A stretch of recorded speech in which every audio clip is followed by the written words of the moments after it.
What's up, everybody? It is Monday, July 3rd, Independence Day Eve. This is ANF Plus Sports Tonight. I'm just producer, I guess. Sports producer. Call me whatever you want. Brett Gilbert, joined by sports producer Lee Smith. Lee, what's up, man?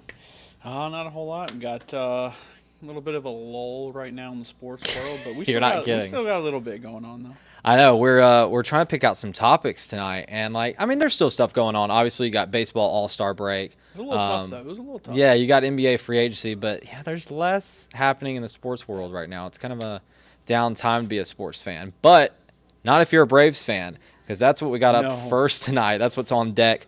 The Braves sending 8 players to the All-Star game. I believe that leads MLB. It does. Okay, I was going to say it definitely leads the NL. Dude, this team's good. Oh, wow. Yeah, I think good would be a little bit of an understatement, but yeah. Yeah, I mean unreal. Well, I saw somewhere this is apparently the most selections of any one team since the Cubs back in like 2012, I believe, if I'm not. So, anything that's over a decade-long span in a professional sport, it's a great thing to have. Yeah, no, it's so impressive what they've been able to build over here. When you look at their starting lineup, I got it pulled up here. Let's just go down the list and Let's go. take a look at the season so far. So you got Sean Murphy, who they brought in from Oakland. Yep. He's an All-Star. He's a starter in the All-Star. And also his guy, Matt Olson, who also came in from Matt Olson, he's going to be in the All-Star game.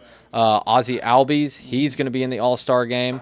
Orlando Arcia, brand new shortstop, replacing Dansby. We didn't even know we didn't know who would replace Grissom Dansby. was going to win the job. Yeah. No one even gave RC any credit. No, and then Arcia kind of got the surprise nod, and now halfway through the season, he's your starting NL shortstop in the All-Star game. He's been impressive on both sides of the ball. Austin Riley, he's not going to be the starter, but he's in the All-Star game. Honestly, I think he probably should have beat out Nolan Arenado for the starting gig, and I say that as a Cardinals fan. But Arenado always he's going to get the edge. It's okay. Yeah, no, it's fine. But, still, great season. You only have 7 other Braves to choose from. Right. Oh, no. I know. You got Eddie Rosario, who, he didn't make the All-Star game. No. But let's see, batting .263, .812 OPS. He smashed 14 homers. I think you'll take that, even if it doesn't have the star next to it. Michael Harris, kind of same deal there. He didn't make it. He could have. Batting .263, 734. If he had a better start to the season, it wouldn't even have been close. Yeah, because he can do it on both sides of the ball, too. Also coming back from injury, he just had that lingering issue. So, if he had made any stride or a little earlier, I think he would have been in, too. Yes, I agree. Acuna, of course, he's an all-star. He's probably leading the NL MVP race right now.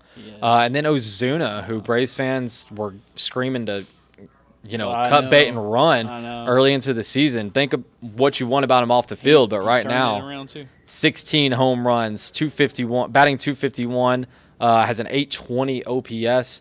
And then let's even go to the bench. You got d'Arnaud sitting there on the bench. He's hit 7 home runs on the year. He's batting .279, .849 OPS. This lineup from top to bottom and then some. Then you go to the bench. It's the best in baseball. All right, just quick little stats rundown. Yeah, I was going to say, hit me. Ronald Acuna Jr. is second in all of baseball on average, only getting beat by Luis Ariz from the Marlins, who they just saw this weekend. Olsen, is he still above 400, Ariz? He's not. I think he's like a 388, I want to believe, but he's still above 380. That's incredible. Yeah. Matt Olson is second in all of baseball and home runs, 28. He's behind Ohtani, who has 31. Who's red hot, crushing it. Yeah. He's also Olson's also second in RBIs though, 68. Jeez. And I think 69.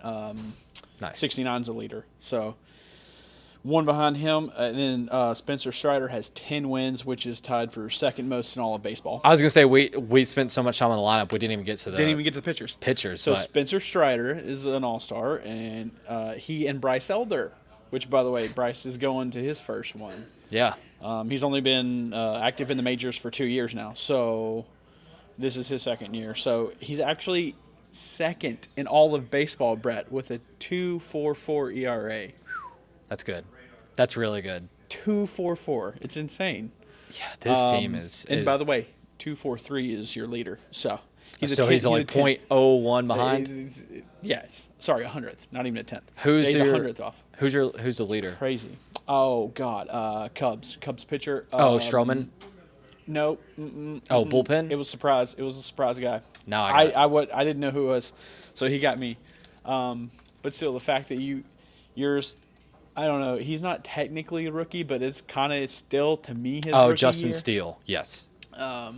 So to be able to do that, it's incredible. Yeah. So I was actually at their post game press conference yesterday after they beat the Marlins, and he said, "Boy, I called my mom and dad, and they were real happy I didn't keep playing golf. They were really happy that I chose baseball, and now I'm an all-star. So look at me." Jeez, was he like making that decision in college or something? Could you believe? I mean, I don't know when he made it, but could you imagine had his trajectory changed and he was a golfer? What? Jeez, that's crazy. So with all of this success going into the All-Star break, we wanted to sit here today and kind of look at the second half of the season, what's left to be played, and make some predictions. So, Lee, do you want to go first with your prediction, or do you want me to? Because I got one locked and loaded. Oh, well, go ahead. Okay. Please. So there have been 8 teams in MLB history to have 8 players hit 20 home runs. No one's ever had 9 players, full 9 starting lineup, hit 20 home runs. I think the Braves may become the first team to do that this year. I would almost... Really? I'm almost certain they're going to have 8. They're at least going to tie the record. 8 for how many? 8 for 20 home 20. runs. Okay, yeah. So let's go down the list here real quick. Okay. You got Sean Murphy at 14 home runs already. He'll be there. He's going to hit 20. Alston's already got 20. He's at 28. Okay. Albies already has 20. RC is at 7, but keep in mind, he missed a lot of the year. So when you see what he's on pace to do, I think he'll get there. That one might be tight, but I think, personally, he's going to get there. Riley's at 15. He's going to get there. Rosario's at 14. He's going to get there. Harris is 7. So that's E. I don't know. Acuna's already there. He's 21. Ozuna's at 16, so he's probably going to get there. So you have 1, 2, 3, 4 if you count Arcia, 5, 6, 7, 8 right there. So then you just need one more player. I think maybe Harris gets hot. It just takes one hot month, right? If Harris just gets hot in August, that's it. And you have 9 players hitting 20-plus home runs. That's regular season or regular and post? Regular season. Just regular season. Okay. Yeah. Okay. Well, yeah, because they'll have they'll still have a ton of divisional opponents. So yes. By the way, you got Darno on the bench with 7 too. So if they gave him more playing time, maybe they're going to have this division locked up with a month to go. Maybe they give Murphy a lot of games off. Darno gets more games behind the plate, more at bats. He could get there too. I think there's a few ways it could happen for either Harris or Darno to somehow get to 20, and then you have 9 players. I can't fathom that. I know. That's crazy. That is Major League insane production. Do folks in this town realize how awesome this team is? I don't think they do. I think people that pay close attention do. But, by the way, this team's also on pace to break the just team overall home run record, by a lot. Yeah.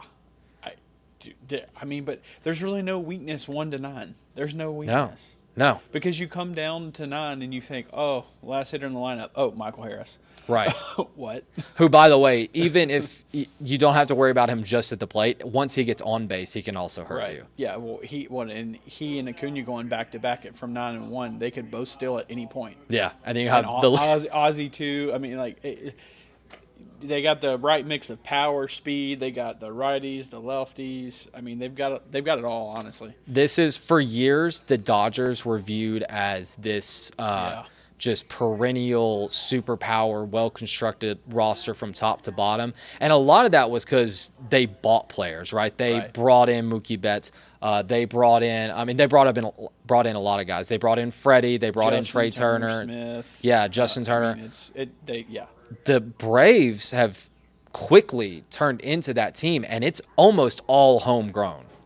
You got Murphy and Olsen, who you traded for. You cherry picked out of out of the worst Oakland baseball situation going on right now. Yeah, but I mean this is quickly. I think this lineup is probably better than a lot of those Dodgers lineups we saw over the years. Maybe not with the star power, but with the production. I mean, they have a ton sure. of speed, and with a pitch clock now, you're putting more pressure on the catcher and the pitcher to be in sync. so you don't have as many stolen bases. And Ronald is certainly on pace to do break some records. What's he got? He's got 39.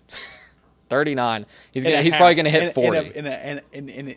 Not even that. It's almost the All-Star break. It's not even quite halfway done. That's crazy. Yeah, that's insane. Now, I mean, I'm sure he's still well off Ricky Henderson's pace, but yeah, what Henderson get 120? Was that his record? I was actually looking at Henderson's numbers this morning. He had a season when Henderson had 120 stolen bases. Guess how many hits he had that year? Oh, I'm sure he. Oh no, yeah, didn't he lead too? He led. No, I thought he had a year where he led in hits and stolen bases. I could be completely wrong. We could just nerd out on baseball for the full 30 minutes of this show. Well, what were you going to say? I wanted to get the stat right, so that's why I went to look. So the year he had 130 stolen bases, he only had 143 hits, which did not lead majors. But he only had 13 more hits than stolen bases. So he walked a lot too. Yeah, he walked a lot. Okay. But that's just crazy. Like every time he got on base, wild. Yeah. Like I said, we could talk about baseball all day, but I guess we do need to move on at some point here, or we'll run out of time. Falcons getting ready for training camp. What day did you say it start? It's about a week or two from now? 22nd? 22nd. Okay, so about 3 weeks from now. But 23rd. There's not a lot going on, so we're going to go ahead and turn our attention to some NFL because we love the NFL. And we're going to look at some positional battles. Maybe Falcons fans want to keep an eye on throughout training camp. First, we'll start with edge. You got Lorenzo Carter back in town. You got Bud Dupree. He came in from the Titans, where he had kind of a interesting pit stop after some really good years in Pittsburgh. And then you got some other young guys coming in there with Malone. And how do you say the guy's name? Ebiketie? Arnold Ebiketie? Okay. Ebiketie? Okay, I didn't want to say his name wrong. So you got Ebiketie and Malone in there as well. So we were talking about this a bit before the show. You think we're going to see a heavy rotation of those four guys, right? Yeah, for sure. I mean, it's a 17-game schedule. You got to have pieces everywhere. You got to have multiple pieces everywhere because inevitably someone's going to get hurt. Someone's going to underperform, maybe lose their job. And then someone else has got to be right there to step up and take up the slack. So, it's going to be a heavy rotation, especially on the defense for sure. You say injury. I'm a Titans fan. I'm from Nashville, so I've seen Bud Dupree up close and personal the past 2 or 3 seasons. Yeah. He's going to miss some time. Yeah. That's just who Bud is. He's kind of aging at this point. He has been very injury prone the last 2 or 3 years. I hope that kind of gets put to rest. I hope he stays healthy. But at this point in his career, that's just the player he is. He'll probably play. I'll tell you what, though, man. Standing next to that guy. He's a big dude. Oh, my God.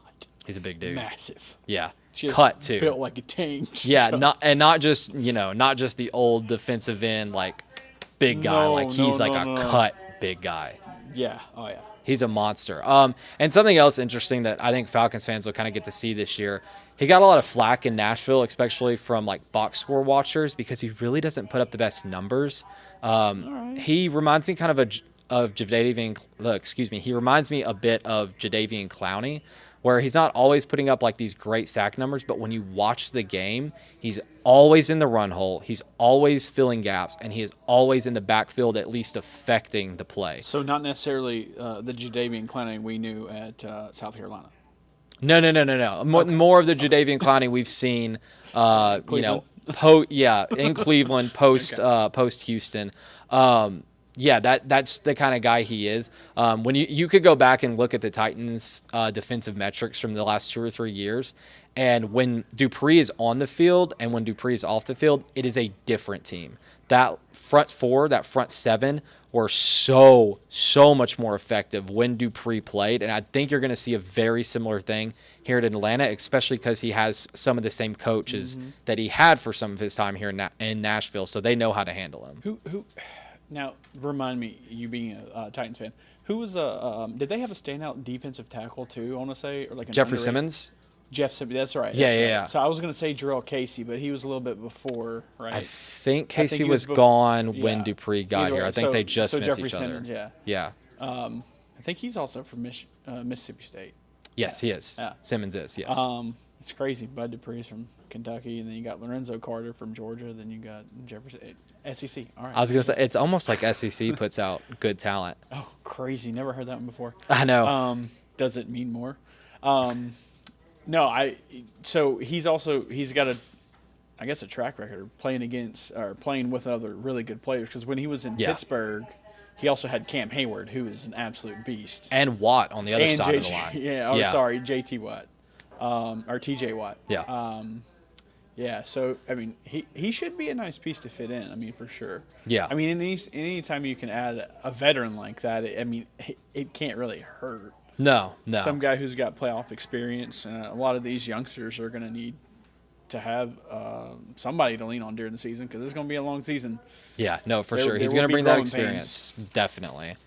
Do you want to go ahead and move on to left guard, or do you have more to say on the edge battle? Well, it's like, is there really a battle? I mean, well, that's what we kind of addressed, right? Like, know. I think everyone's going to get their snaps, is what we're saying at the edge. Like, and whoever's you have too many pass rushers. Yeah, like I don't think that's going to be a job that's won in training camp.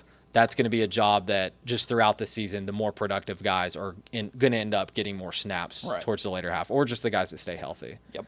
But then if you look at left guard, of course you got Bergeron, who they drafted. Everyone, we assume he's going to be the starting left guard.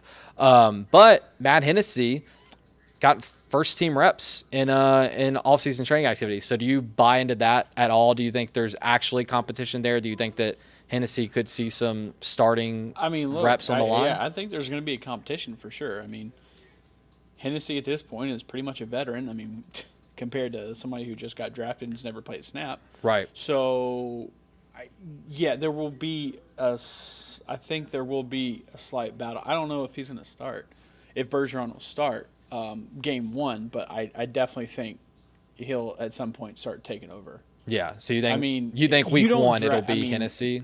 Well, I do. Okay. Eventually, I don't know when. No. I'm saying week one. You think Hennessy will be the starter? I think so, probably. Just because he's got more experience, he knows what to do right now, at least. Right. But the second he starts slipping, it's right. But you spend a second-round pick on a guy who's going to play offensive line, and you already have your right guard's a first-team All-Pro. Right. So he's not going to the other side. Like, these guys are he's stuck not at left guard. Yeah. Right. And he's not playing left tackle because that's Jake Matthews. So right. And he's not a tackle. So by default, left guard, there it is. Honestly, if you're you're kind of in a good position if you're the Falcons, right? Because either way, you're not screwed at the position, right? Like you've got good depth there. Hopefully, one of these guys, and probably Bergeron. Was it Jalen Mayfield too, right? Yes. Yeah. So it was Mayfield and. Yeah, I didn't mean to disrespect Mayfield by not bringing him up, but I don't think he's in consideration for the starting role. Hey man, like I keep saying, it's a long season. Yeah, no, anything can happen. Anything can happen. I'm just saying week one. And hey, they spent the first round pick on a running back, so you want to make sure you got good guard play there up front. We'll go ahead and move on here because we are quickly running short on time. Marcus Smart, did you see this news earlier today? Nope, give it to me right now. Okay, so Marcus Smart and Miles, one of our web producers, brought this up, said that he was not notified of the trade. He was traded from Boston to Memphis last week when all the free agency stuff started going down. He says he was not notified of the trade by the Celtics. In fact, he talked to the Celtics front office the week before about, hey, like, what's the offseason plan? Am I good? And they, according to Smart, they told him, yeah, man, you're good. We're not, no plans to trade you. And then lo and behold, 7 days later, he says he was taking a nap and his fiance woke him up. His agent had called like moments after the trade was finalized and said, hey, you're going to Memphis. Ooh. Yeah, so let me read his exact quote because I don't want to, misrepresent him. He says, it was a shock. My agent called me. My agent called my fiance. She woke me up out of sleep literally right after the deal had been made. And I think the media had already tweeted it out. That's how we found out. He said, we was expecting to stay. But for me, I understand the business side of it. Anybody who knows me knows that I'm the first one to tell people you can't put personal with business.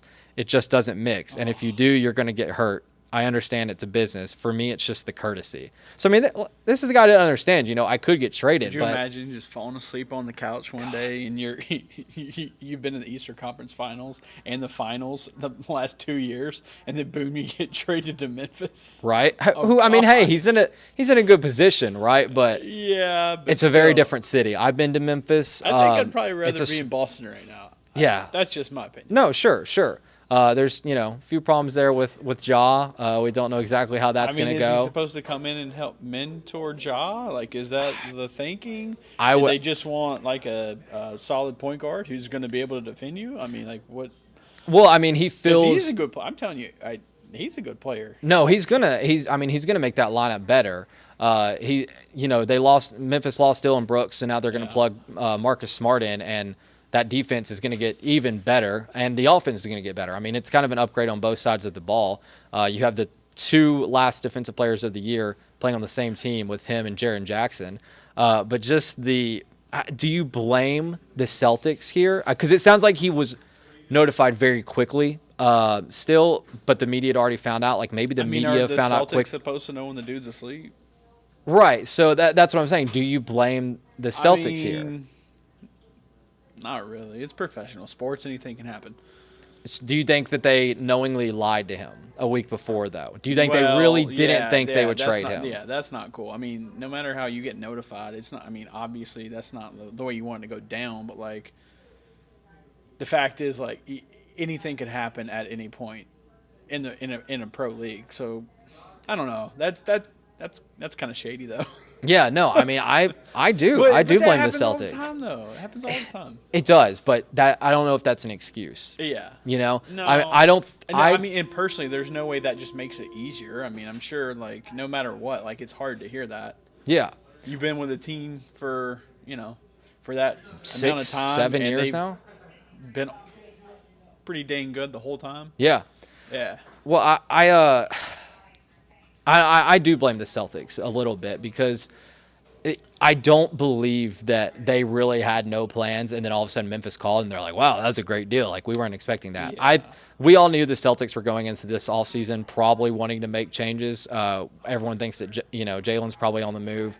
Yeah. So I think they were fielding calls. There's no way when Marcus approached them, if Marcus is saying it how it actually happened. So who's going to be his backup? Is it Derek White and Brogdon, Malcolm Brogdon? Miles, do you know?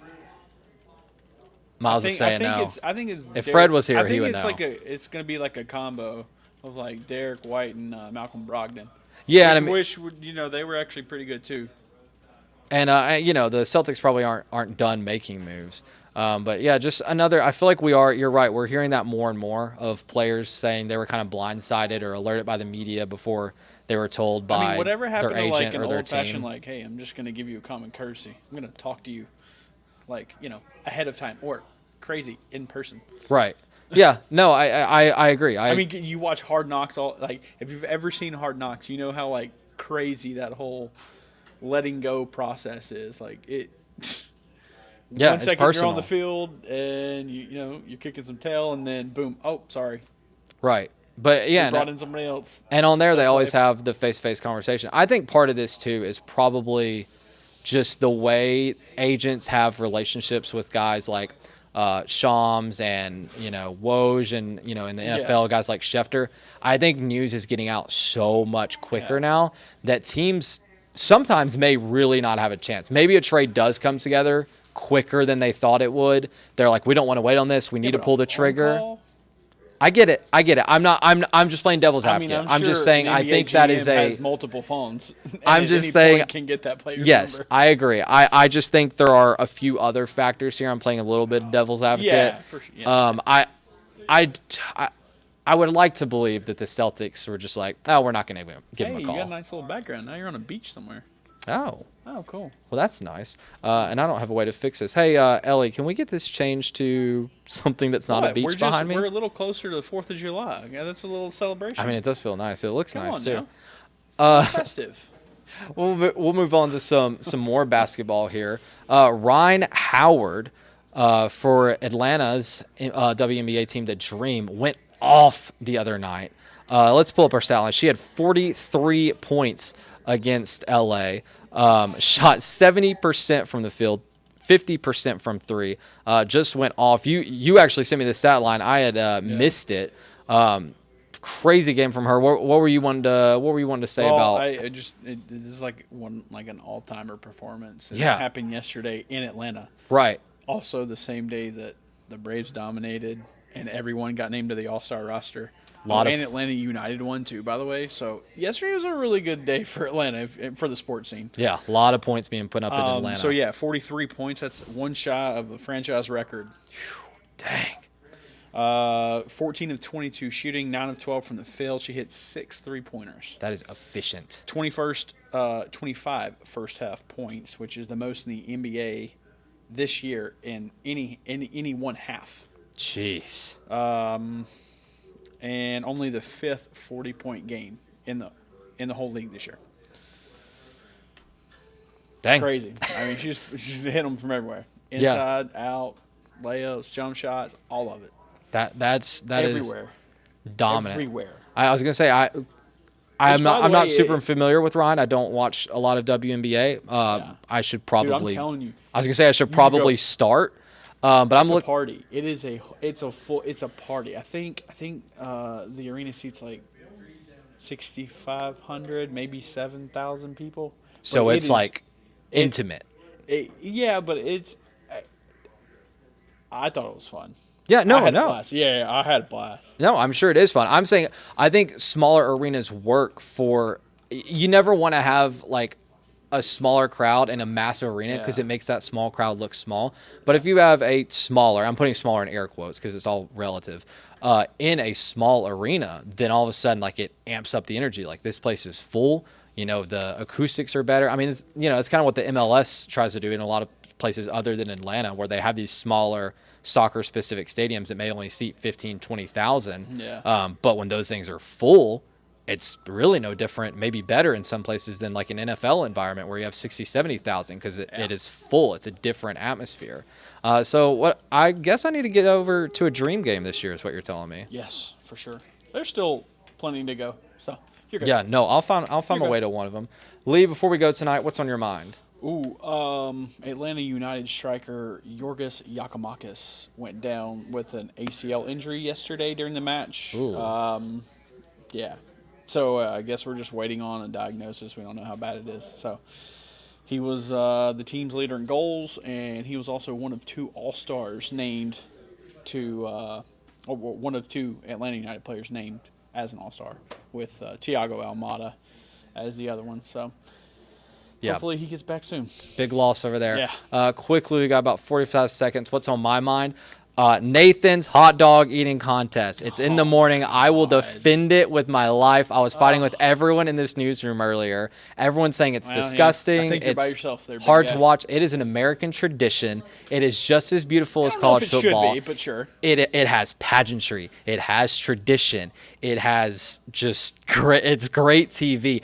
Even before the hot dog and the water start flying. It's an off season. Right, no, it's great. Sports. The guy, I can't remember his name, but the guy with the day. jacket and the hat that gets up on the platform and like amps the guys up, Joey Chestnut, the Lord of hot dogs, is like the best hype man in any sport. I'm excited. I'm going to be on the couch. Throwing that many hot dogs down, it's not natural.